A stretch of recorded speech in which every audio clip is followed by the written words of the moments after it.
actually film those guys because then they can be in our video. Hello. They look pretty cool for a second. There you go.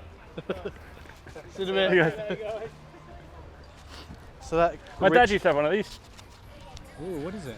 It's a Rover 100 or P4. Oh, okay. Was this the first one? Rear suicide doors and all that sort of stuff. Wow. This used to be my dad's daily driver. Bloody hell. My dad was not messing around with old cars. And it had that as well? Yeah. What is that? That's the Viking for Rover. It was their emblem. Oh, of course, because of the ship. Oh, yeah, getting it now. Oh, mate, I didn't know that. Yeah. Every day's a school day. So that's why what is Rover like? I don't know. It's not an English name. I don't know if there's like a triple double meaning behind it, but I know that their sign is a Viking. So this one's got look at this super. Hold on. So your dad would have taken you to school in this? Yep, used to take us to school. Used to go. My dad was an insurance agent before he retired, and he used to do his rounds on his local agency in one of these. When we went to pick this up, obviously not this one. When we went to pick ours up, I went with him, and I was in the passenger seat, and it was really hard to drive for a first time apparently, and we went rocking into a petrol station because he was having a bit of difficulty with it. It stalled, and then all of the glove boxes, which there's two, as you can see here, they all opened, and everything fell out.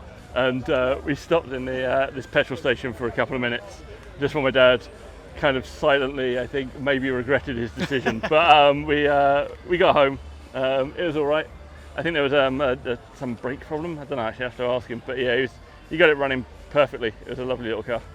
So this was his company car? Nah, just be his car. That's how he runs.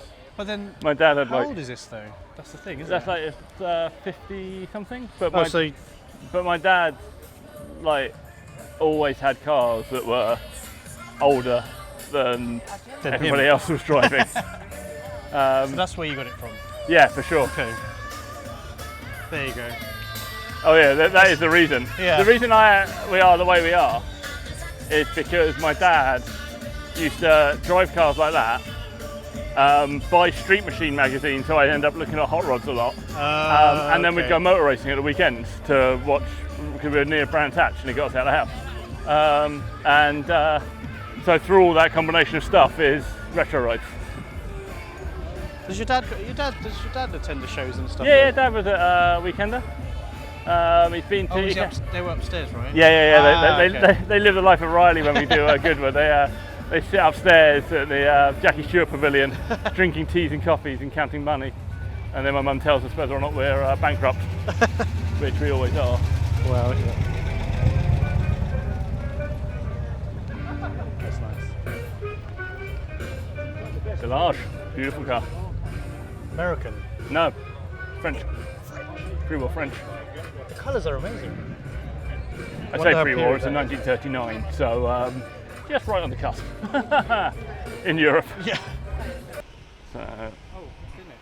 So you got this Porsche here, which is very nice, and it's grey, 911T, and next to it you have a VW Beetle with the same engine, or thereabouts. Nice.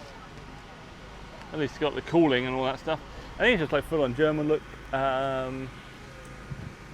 Actually, I'm going to make myself look like an arse because I can't tell whether or not that's turbocharged or supercharged or some similar such thing.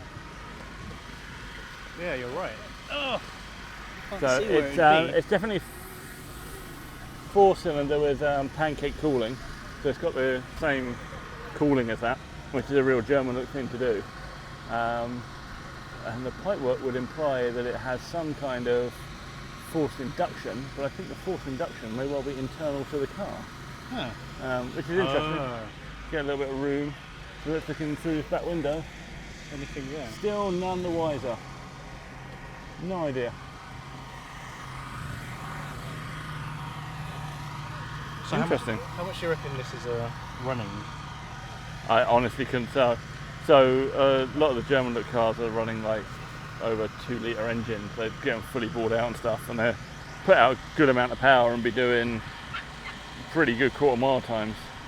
Again, light car, so let's have a look, see if we can go on to classiccarrevivals.com and find out what go on with this. Interesting stuff though. And then it's still got a tiny mangy little belt. Yeah, the belt is the single point of failure. Interesting, real interesting.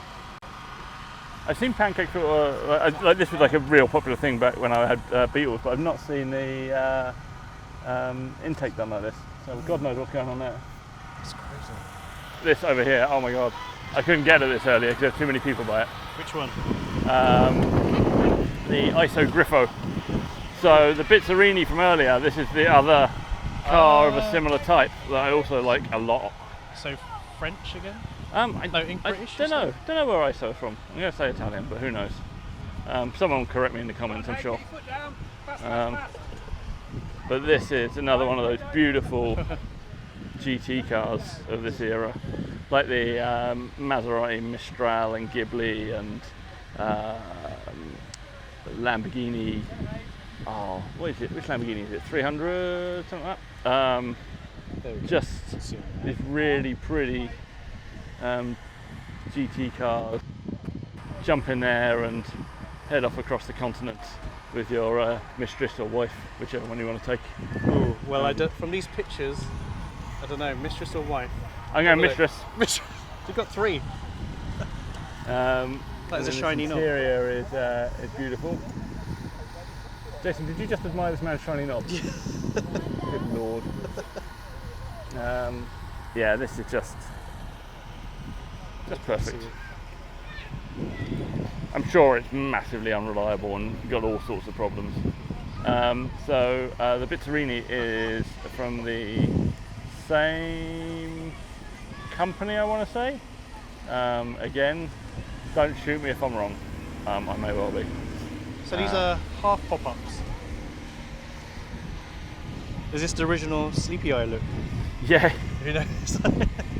Got that half up look. I really like this. They're like not exactly pop-up headlights. They're just sort of. Why would you? I wonder because what the it looks reasoning good. was. The reasoning is it looks good. Do you think the dip beam just comes underneath? I wonder actually. Yeah, I don't know. To find an owner one time and ask them. Such a nice install on this. It is. So that is from the Is that from the Prelude? Yeah. Just the newer one. The yeah, 2.2 so it's the new Prelude engine. Yeah, it's really nice. It sounds great as well. It's so tiny. Nice guy as well. So. It's so tiny.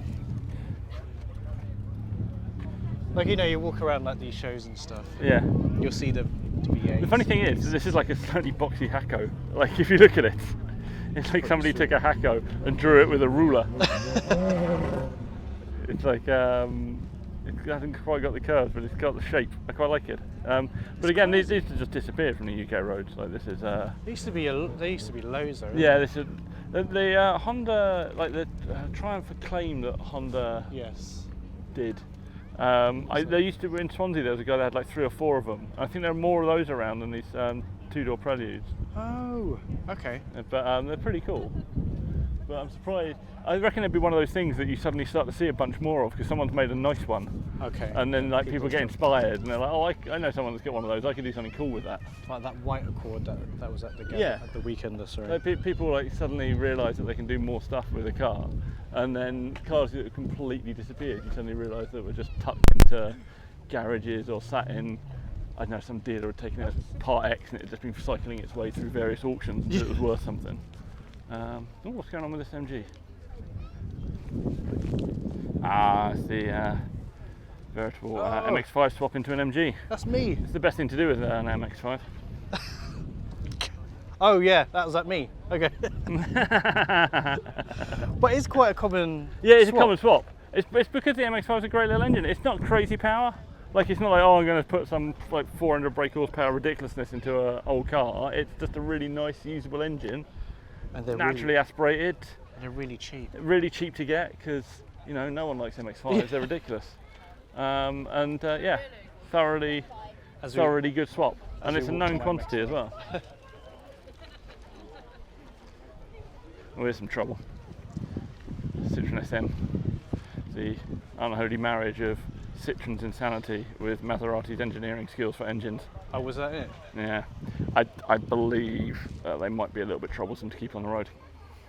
But look at that colour, that's a crazy gold colour. Yeah, good. I like these, just this whole front section which is totally see-through. Yeah, I really like that, and the lights turn. Oh, nice. Well, so that whole, did you say? Citroen. Citroen, okay. So that whole thing where like modern cars have the directional lights, yeah, right in there. The DS used to do it as well, I believe. Little details as well, like this. Oh, that's nice. Little Citroen badge on the vent. Such a cool thing, because they can't have one on the front because there isn't anywhere to put it, so they put it on the vent. Really neat little detail. Like a bloody spaceship inside as well. That is a wafty rear end. Yeah. So good. It's an insane choice by somebody somewhere. When I will put Maserati with Citroen and see what happens. Beautiful though. That is a deep colour as well. Sadly not. No. Do you know what this colour's called? Really nice. Best shade gold. It's really nice gold in my book now. Yeah, its name is brilliant. It's called Monkey gold. I'm glad you know that colour, because I now want my car this colour. Genuinely. Honestly, Is it a Citroen? Is it a Citroen colour? Yeah. Monkey gold. Wow. I've got that recorded now, so I know that. So that's all good. How nice is that? That back end is awesome. Yeah, the back end is crazy. It's like proper space age styling. Yeah. I love them. These little Fiats as well. These are a thing that I wish we'd see more of. They have a habit of rusting, unsurprisingly. What are they running? They're, I think 1.3 possibly. I think you can get bigger. I want to say 1.6, but you carry on. Started as a 1.6. Yeah. I think you can get the 2-litre twin cam swap was a thing that happened as well. But yeah, they're a car that you don't see enough of because they all melted into the ground. But right now, you can just imagine some really nicely modified ones. Yeah, I think it would set the world alight. A lot of people, it's almost like the MR2s, isn't it? Yeah, they're basically really early MR2 in terms of like principle. They're like a small rear mid-engined car, light, bit of power. There are still a surprising number of them around. I think people kept hold of them even though they're melting into the floor. It looks in nice, the hope that they could rescue them at some point. So there is still a supply of them about. And I just like the styling of them, but I like it. Yeah, a little bit more work on those, and you could be just be winning shows left, right, and centre. I think it doesn't need much, does it? No. Well, do you ever need much? No, you never need much. It's weird though. Like when I got here, there was a bunch of stuff they were like letting into the sort of display parking. Yeah. That was like modern performance cars. And I was a bit like, well, I got a modern performance car, but I wouldn't bring it into here. Yeah. Like, this is a classic car show. Like, I'm sure you'd want to show off your fairly dull Porsche 911, but that's not the place to do it. Oh, you got a Twingo next to you. Oh, yeah. And you got is this a 405? That's 405 estate or 505? Let's have a quick look. Yeah, when I was wondering if this was going to be a 505 GTI as well. Oh wow! That'll shift a little bit. Was that 8-seater, 7-seater? Yeah, 8-seater, just enormous car. Are they rear wheel? Yeah. Oh no way! I didn't know that. They're a fun little thing. Slater on a forum got a coupe saloon version of one of these and made like a Bozuzuku style car out of it.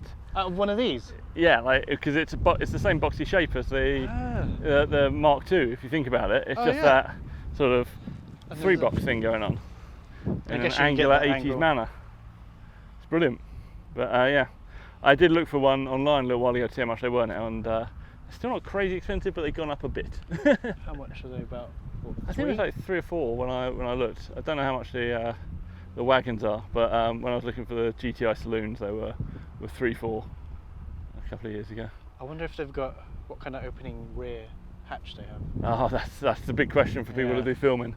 Have they got some kind of split hatch? Oh no, they don't. So you can't buy one as a camera car. Sorry, Jason. Nearly. It's another car you're not allowed to buy. But it's a crazy 7-seater, 7-seater, right? Is it 7 or 8? It's got has it got 3 at the back or 2 at the back? Oh no, 2 at the back. 2, 3, 2. Wow. Wow. That's cool. It's got its old vehicle, you know, all the old stickers that. You should just do loads of old stickers like that. I think. I'll let anything come into this bloody thing. Le bollock.